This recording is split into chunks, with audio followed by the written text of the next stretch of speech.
You've been saying it for a while, let's go. When you look at that labour market report for the Fed, is that the message they get from this too?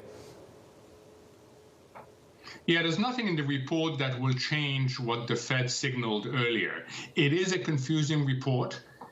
I can point to many elements of confusion, but at the end of the day, the fact that the labor force participation didn't go up, the fact that we have a 3 handle on the unemployment rate suggests that there are supply side issues. And at the end of the day, the Fed will see this as consistent with the signals that it has put out.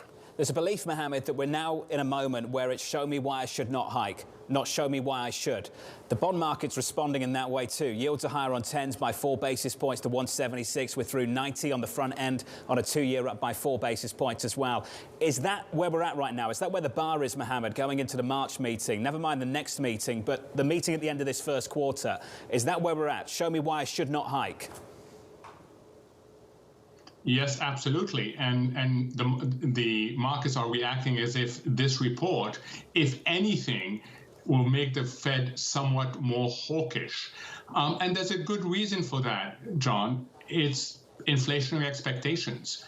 We're now looking at a 7 handle in terms of consensus expectation for next week's CPI. We're looking at over 5% for core. The Fed cannot escape the inflation issue. So yes, it is the presumption is absolutely they hike unless there's something big that suggests that they shouldn't. Your note overnight, Mohamed, let's work through it together on Bloomberg Opinion. You said the following: the central bank is still lagging economic developments on the ground. It is probable that its policy signalling in the next few months will further undermine markets' notion of an automatic Fed put. This has been a huge debate for you and I over the last several months. I want to build on it right now, Mohamed. The ability for the Federal Reserve to back away this time if financial conditions tighten is now different to what we experienced, say, in recent memory in the back end of 2018. It is different because of inflation. 2018, 2013, whenever we had these massive U-turns from the Fed because they didn't like the market reaction, inflation wasn't a problem.